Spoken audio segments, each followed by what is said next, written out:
Yo, what's going on, snipers, and welcome back to our Anchorage Ice Tigers Draft to Glory franchise mode here in NHL 23. So, in last episode, we simulated our first entire season, and we only had 3 wins, which is pretty crazy, 2 of which actually came against the New Jersey Devils, so maybe we have something going against the Devils. And yeah, it was just a really terrible season, obviously, because we are a Draft to Glory team. The only thing that really sucked is the draft lottery results. Instead of finishing with the first overall pick like we should have, we dropped all the way down to 3rd, which kind of sucks. But we do have a good choice between prospects to draft in this episode, which is nice, because Valery Zykov looks like he could be a very solid two-way forward. And yeah, you can see that he looks like he could end up being like the next Raimo Jääskeläinen of a Draft to Glory franchise mode. And there's also a good guy to go against if we want to go with Malachi Gallant. This guy looks like he could be a really good player based on his stat line only. We don't really know too much about this guy at all, so I don't really know if we're going to go with him in this draft just because we don't know his potential and all that stuff. But as you can see, he really tore it up in the United States, and he's the only player I think I saw that had that much amount of points in the United States. So he's definitely the best player from the United States, that's by far. The question is he a medium elite as well? More than likely, because he's supposed to go before Jaeger. So there is a chance that we might end up going with Gallant if for some reason Zykov goes off the board or something like that, because Zykov, based on our scouting rank currently, might go 1st overall or 2nd overall. Parker could end up sliding and that type of thing. Now, Zykov's movement is dropping down and Parker's is going up, so maybe Parker will go beforehand. I have no idea, but yeah, that's basically the draft class. Now, before we get into our first official draft, because we did already have one draft, we do have a number of comments I'd like to go over about our pick. So the first one is from Sir Sink. He says the safe pick would be Zykov, since he's guaranteed to be medium elite, but Gallant would probably have a higher ceiling from an offensive perspective. I think that in the first round, it's better to go with the safe pick and take Zykov. So he says to go with Zykov because of the fact that we know that he is, but Gallant might have a higher ceiling in terms of offense, which is true. So yeah, basically Zykov could end up being like a really good two-way guy and put up decent amount of points, but Gallant might all of a sudden like be one of those type of guys that score like 40 plus goals. Who knows what type of player he even is? Like, he could be a sniper based on the size. He could be a playmaker. I don't even really know. The next comment is from Hockey Guy 88. He says, I think Gallant should be your first pick. He looks like a good goal scorer, and so he'll be a good line mate for Jorgensen. And the main reason is because of the numbers. Now, we don't know for sure if this guy is a sniper or not, but he could end up being one. It's crazy amount of points for the United States, and he says he would be a good line mate for Jorgensen. Now, what's kind of interesting about Jorgensen is even though he's a playmaker, he actually does have really solid shooting categories so far, so I'm not too worried about putting a really good shooter next to him at this moment. He had 27 goals in his rookie season as well, so he might be more of a goal-scoring playmaker, which is a little bit weird. So we'll see how he does in his second season, but I don't really know if we'll go with that pick and grab the sniper instead of the two-way forward, because I feel like just building up our center core might be the way to go. Next comment is from Saturn Otaku, who says 2 of your 3 wins came against New Jersey. LOL. Well, this is a fewer wins than your first season with Houston. You at least got a victory on home ice, which I don't think happened with the other series until year 3. I echo the sentiments of the others in that Zykov would be the safest pick. As you pointed out, he could potentially become this franchise's Raimo. So yeah, with my Houston series, I didn't get a home ice win. I think it was for a few seasons. I can't remember exactly, but that's good that we got one in front of our fans. So at least they have something to cheer about going into next season.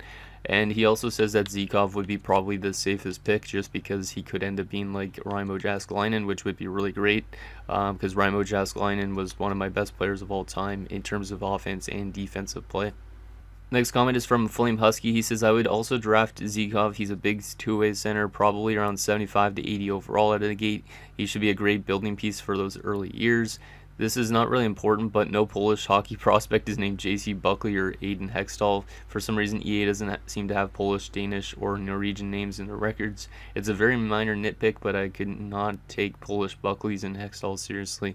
Yeah, I agree with that. They need to have more region-specific names in this game. Like, this is more of a guy from the United States named J.C. Buckley. Like, you're not going to have a guy that's playing in the SHL that's from Poland just name that.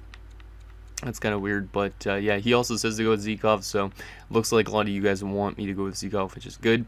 And the final comments are from Jay Brylan, Sabres fan. He says draft Zikov, and then he also says shutout 30 times. So I guess we were shut out 30 times throughout our first season, which is also a stat line that's not necessarily the greatest, but I mean, at least it should be improved upon with every single season we go on and grab more prospects. And so anyways, let's get into this draft, and we got this entire offseason to do as well, and then we'll set up the team for next season, which should be pretty interesting. So St. Louis has got first overall, which means they're getting Connor Bedard, which is kind of crazy. Nashville's got number 2, and then we got number 3. So let's see if St. Louis goes with Connor Bedard here. And yes, they are 79 medium franchise. I didn't edit him at all in this, so hopefully he ends up having a good career. But there's Connor Bedard. What's interesting is Connor Bedard has no X factors, so I don't know why they didn't give him any X factors, but there you go. At least it doesn't look like it on that screen. Nashville number 2 is going to take Parker, the defensive defenseman, so that's what Parker looks like. He's 79 medium elite as well. I'm glad I didn't get to go with Greg Parker because I don't really need a DFD. Well, I mean, you can use DFDs, but they're not really that great in terms of building teams, I find. So, especially that early on for picks. Let's go with our pick at number 3, and I think we got to go with Zikov since a lot of you guys said Zikov. Now, Hawks fans say Gallant, and 4 people like that comment, so there is argument for Gallant as well, but I think we're going to go with Zikov just because building up that center depth should be good, and Gallant, I don't think his face-off numbers are going to be as good as somebody like Zikov. Like, if you have a guy like Zikov who wins like 50% plus of his draws, I think Zikov's definitely really reliable in that type of thing. He could play on our penalty kill, he could play on our power play, he could play in all situations. About Gallant would probably be more of a power play specialist. So Valery Zikov, welcome to Anchorage. Let's see how good you are. 79 two-way forward. Okay. No zone ability, which is a little bit concerning, but he does got ice pack, so he's a good shot blocker for a forward, which is a little bit weird. He's got in reverse, he's got stick him up and quick pick, so very solid defensive player. 83 defensive awareness out of the gate, good offensive awareness as well. No real weakness except for fighting skill and poise. So that's pretty good. Excited to see what he could do. So the first 3 players in the draft all have the same overall, which is pretty interesting. So that means Boston should be getting Gallant, and he's a 77 sniper, so he's the lower overall out of the gate of these rest of these guys, so I think we made the right choice. He doesn't have any X factors whatsoever, but this guy has a real shot, so this guy is going to be a really good player for the Bruins. Very good offensive player, so you guys might be right that he does have the higher offensive ceiling, and Zikov might be more of just a guaranteed pick. So there's Gallant in Boston. Who knows if he gets to play in the NHL this season. Since he was in the United States, they could honestly just sign him to an ELC and he could play in the AHL for like a couple of games and then get called up. And we'll also take a look at the Montreal Canadiens pick, which they get with Yeager, who's a 72 two-way forward, medium elite. So there is your top 5 of the 2023 draft. Let's sum up to our second round pick here. See what else we could get in this draft. And yeah, hopefully we could get some more good prospects in for this team. Larson might be intriguing because we could always use more defensive prospects. I kind of like to do 3 forwards, 3 defensemen, and 1 goalie in every draft if we can. And not 1 goalie every single draft, but or Menino. No weakness. I like that about Larson. Arenas. I think I got to go with the defenseman here. Yeah, I'm going to go with Per Larson here. He might have an X factor as well, so might as well. And he's a medium top 6D, 62 DFD, so that's not terrible. Yeah, he might actually be okay defensively. We'll see. He's really solid all around, it looks like, so we'll see if he develops into being something for us. Next pick at number 67. Let's see what we can get here. Let's at least try and do 3 forwards, 3 defensemen, and then 1 goaltender if we can. 4 years out for Hayden Vallette. He's a pretty big guy, 6'5", 209. He might be a power forward, which would be pretty good. Yeah, I think I'm going to go with him. Yeah, let's go with Hayden Vallette. He's got big size to him. I like that. And he's a low top 9, 59 overall two-way forward, so not necessarily that great, but he might end up being something. He's more better defensively than he is offensively, so maybe a good guy for the bottom 6 at some point. 4th round pick here. What do we got? Not really a whole lot. We do need to sign ourselves some more scouts this offseason, so I will have to do that at some point. Just because that way we get ourselves some better scouting in terms of other regions. Might go with Nikulin here. I don't know if I'll go with Nikulin. He's got good confidence, but he's also got a weakness in character. But he is a guaranteed medium top 9. Oh yeah, there's Kuznetsov, the potential low elite guy that might be low elite. I don't think he is, but yeah, let's take a chance with Kuznetsov. Why not? He is a low elite. Okay, that's nice. 53 overall, DFD, low elite. No X factors, but if he becomes a rock solid defensive defenseman like a 79 even, that would be a perfect fit for a top 6 role. I do like that pick. Our next pick here, we could go with D. Nicola. Engaged physically, and he's a sniper. So, he's guaranteed power forward. Yeah, let's take D. Nicola. Why not? Low bottom 6, 58 power forward. Solid shooting categories, so if he gets a chance to play, he might get some development, which he definitely will be playing this season. Our next pick here, we should probably go with the goalie prospect. Not necessarily the best numbers in the SHL for Matthias Karlsson, but he might be the best option for goaltenders. Yeah, let's just go with the goalie here in Karlsson. French starter, 47 overall, so there's our backup for the season. Not great overall wise, but we'll see if he gets some development within 1 year. And our final pick of our first draft, we are going to go with maybe Grattan. No weakness, no strength. There's also Medvinov, who's 19, weakness and character. Let's go with Grattan, why not? And there's our draft, 49 overall, medium, bottom 6 power forward. So we're getting a couple of big players for that bottom 6, but we'll see if they end up panning out.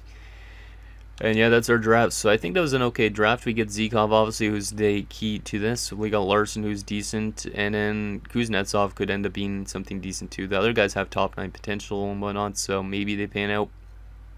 But it should be interesting to see what they do in the lineup. So that is our draft. Let's get to the re-sign stage, which we don't have a whole lot of things to bring back in terms of re-signing, which is good. We got to bring back both of our OHL scouts, and we will have to sign ourselves up a couple other scouts for other leagues, because we do need a USA West scout, a DEL scout, and an NLA scout. So I will do that once we get to free agency. So that is good. In terms of the re-sign stage, who do we got to bring back? Eder.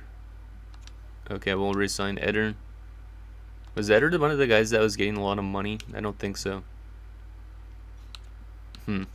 Let's re-sign Eder for the AHL.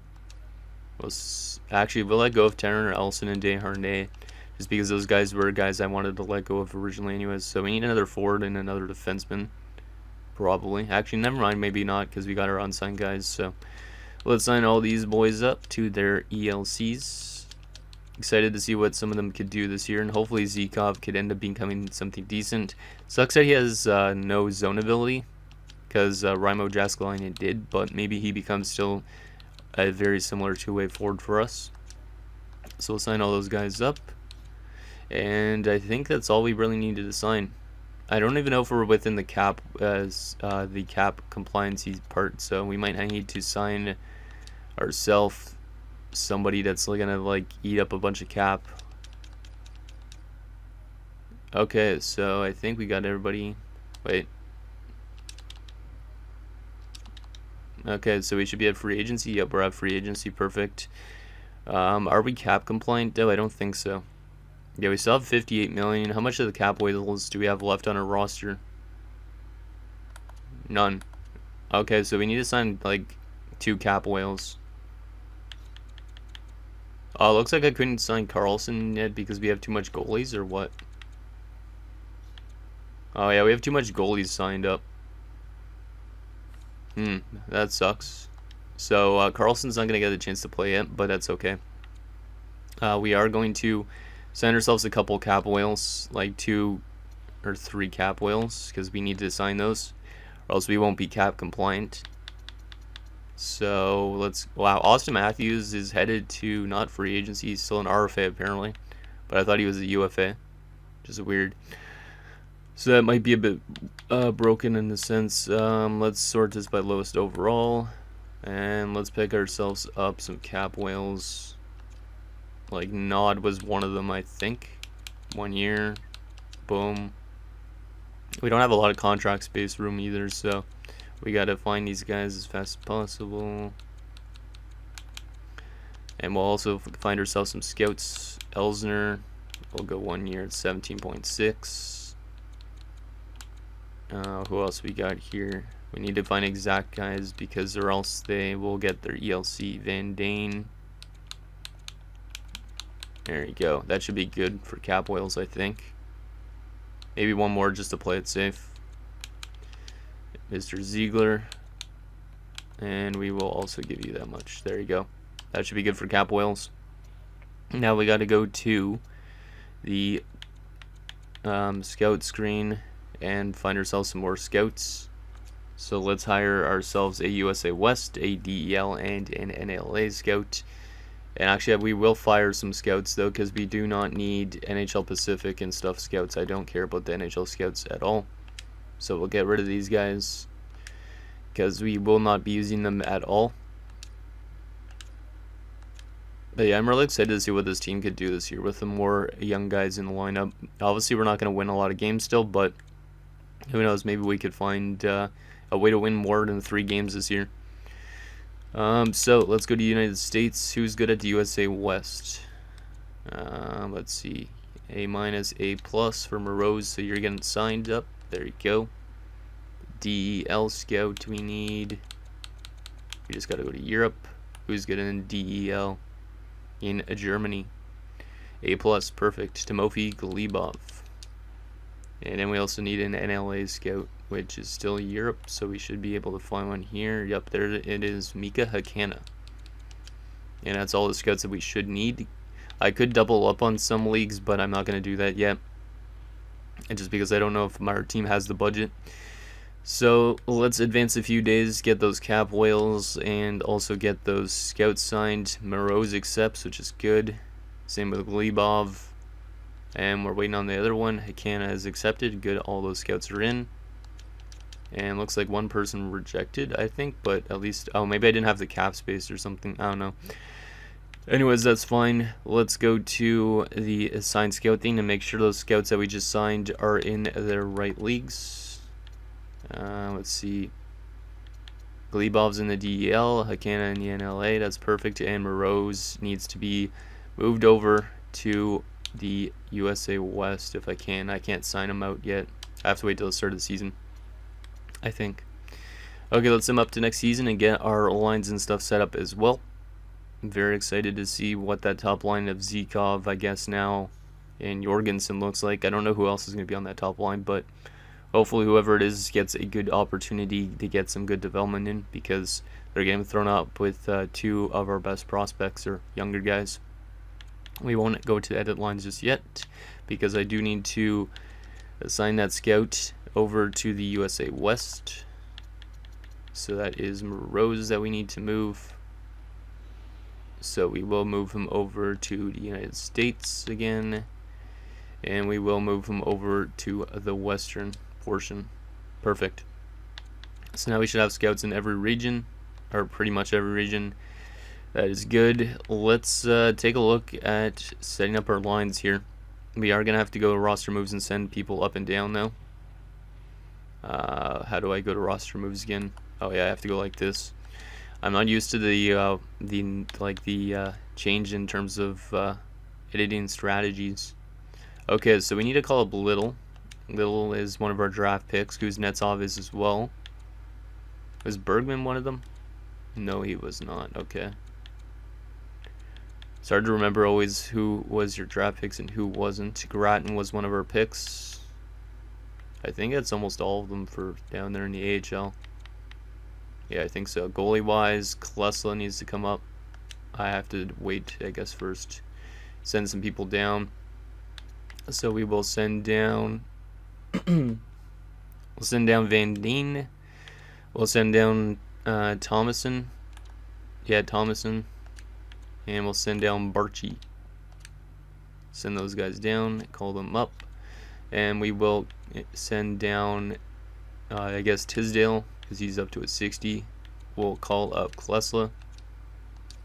And then we will also send down Hankinson for a worse overall goalie like Andre. Boom, and then we should go to edit lines, and that should be all our draft picks in the lineup, if I'm not mistaken. Let's go to head coach preferred lines, and let's make sure we got all our guys into the lineup. Kuznetsov needs to be put in, and same with Karatin. So we will take out Beery, and he will get sent down. And we'll put Kuznetsov in instead of Tuomala. So Beery and Tuomala need to be sent down. Right? Yeah, Beery and Tuomala and Naf. Because they don't need to be in NHL. Beery, Tuomala, and Naf. Gotta remember those names. Here's Naf, Beery, and Tuomala. We're looking for, there he is. Perfect. Okay, so we should be pretty much good to go. We just gotta go best lines in the AHL. So there you go. There is the AHL. And this is our NHL squad now based on the best lines possible. Let's make sure. Yeah, that's good. So we got Sloan, Zikov, and Jorgensen as our top line. D. Nicola with Brophy. Doesn't matter about this guy because we didn't draft this dude. Yeah, we didn't draft that dude. And then third line has Grattan on it with Villette. And then nobody on that fourth line yet. In terms of defense, we got Nikitin and Larson. Dobmeyer doesn't matter, so we'll move Kuznetsov up. So Kuznetsov and Voutilainen, unless we want to rework this a little bit. Yeah, there we go. We'll rework that a little bit. And then we got Little as well on the top 6. Goalie-wise, we got Klesla. And yeah, that's pretty much that. So Zikov is going to get a chance to play on the power play, and he should also be on the penalty kill, right?